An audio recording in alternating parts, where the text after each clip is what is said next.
Welcome to plantation info. April ತಿಂಗಳಲ್ಲಿ ಕಾಳು ಮೆಣಸಿಗೆ ಮಾಡಬೇಕಾದ ಕೆಲಸದ ವಿವರಗಳನ್ನು ಈ ವಿಡಿಯೋದಲ್ಲಿ ನಾನು ನಿಮಗೆ ಹೇಳುತ್ತಾ ಇದ್ದೇನೆ. ಏಪ್ರಿಲ್ ತಿಂಗಳಲ್ಲಿ ಕಾಳು ಮೆಣಸಿನ ಬಳ್ಳಿಯ ಬುಡಕ್ಕೆ 1 kg ಡಾಲಮೈಟ್ ಸುಣ್ಣವನ್ನು ಹಾಕಬೇಕು.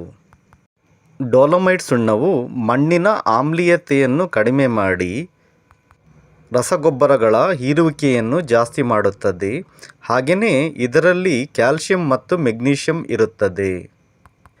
ಡೋಲಮೈಟ್ ಸುಣ್ಣದ ಪೌಡರ್ನ ಬದಲಾಗಿ ಈಗ ಮಾರುಕಟ್ಟೆಯಲ್ಲಿ ಡಾಲಮೈಟ್ ಸುಣ್ಣದ ಹರಳುಗಳು ದೊರೆಯುತ್ತದೆ. ಇದನ್ನು ಬೇಕಾದರೆ ನೀವು ಗೊಬ್ಬರದೊಂದಿಗೆ ಮಿಶ್ರಣ ಮಾಡಿ 200 ಗ್ರಾಂನಂತೆ ಪ್ರತಿಯೊಂದು ಬಳ್ಳಿಗೆ ಹಾಕಬಹುದು.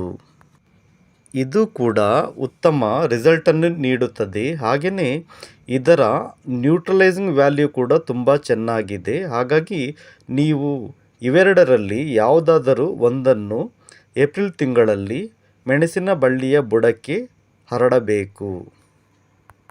ಹಾಗೆಯೇ ಬೇಸಿಗೆಯಲ್ಲಿ ಮೆಣಸಿನ ಬಳ್ಳಿಗೆ ನೀರಿನ ಅವಶ್ಯಕತೆ ಇರುತ್ತದೆ. ನೀವು ಓಸ್ ಮುಖಾಂತರ 15 ದಿನಕ್ಕೆ ಒಮ್ಮೆ 50 ರಿಂದ 80 ಲೀಟರ್ ನೀರು ಕೊಡಬೇಕು. ತುಂತುರು ನೀರಿನ ಮೂಲಕವಾದರೆ 1 ಇಂಚ್ ನೀರನ್ನು 20 ದಿನಗಳಿಗೆ ಒಮ್ಮೆ ಕೊಟ್ಟರೆ ಸಾಕು. ಮಳೆಯ ಪರಿಸ್ಥಿತಿ ನೋಡಿಕೊಂಡು ಮೆಣಸಿನ ಬಳ್ಳಿಯ ತಳದಲ್ಲಿ ಸರಿಯಾದ ರೀತಿಯಲ್ಲಿ ತೇವಾಂಶ ಇರುವಂತೆ ನೋಡಿಕೊಳ್ಳಬೇಕು. ಇದರಿಂದ ಹೆಚ್ಚಿನ ಚಿಗುರುಗಳು ಬಂದು ಗರಿಗಳು ಹೊರಡುತ್ತವೆ.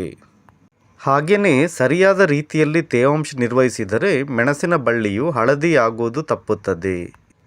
ಹಾಗೆಯೇ ಏಪ್ರಿಲ್ ತಿಂಗಳಲ್ಲಿ ಮೆಣಸಿನ ಬಳ್ಳಿಯ ನೆರಳನ್ನು ನಿರ್ವಹಣೆ ಮಾಡುವ ಸೂಕ್ತ ಸಮಯ. ಮೆಣಸಿನ ಬಳ್ಳಿಗೆ 50% ಬೆಳಕಿನ ಅವಶ್ಯಕತೆ ಇರುತ್ತದೆ. ಹೆಚ್ಚಿನ ನೆರಳನ್ನು ಮರದ ಕೊಂಬೆಗಳನ್ನು ಕಡಿಯುವ ಮೂಲಕ ನಿಯಂತ್ರಣ ಮಾಡಬಹುದು. ಏಪ್ರಿಲ್ ತಿಂಗಳಲ್ಲಿ ಈ 3 ಕೆಲಸಗಳನ್ನು ನೀವು ಮರೆಯದೆ ಮಾಡಿದರೆ ಮೆಣಸಿನ ಬಳ್ಳಿಯು ಚೆನ್ನಾಗಿದ್ದು ನಿಮಗೆ ಹೆಚ್ಚಿನ ಇಳುವರಿ ದೊರೆಯುತ್ತದೆ. ಈ ವಿಡಿಯೋ ಇಷ್ಟ ಆದರೆ ಪ್ಲೀಸ್ ಲೈಕ್ ಮಾಡಿ. ಹಾಗೆ ಅಗ್ರಿಕಲ್ಚರ್ ಇನ್ಫಾರ್ಮೇಷನ್ ನಮ್ಮ ಚಾನಲ್ ಸಬ್ಸ್ಕ್ರೈಬ್ ಮಾಡಿ. Thank you.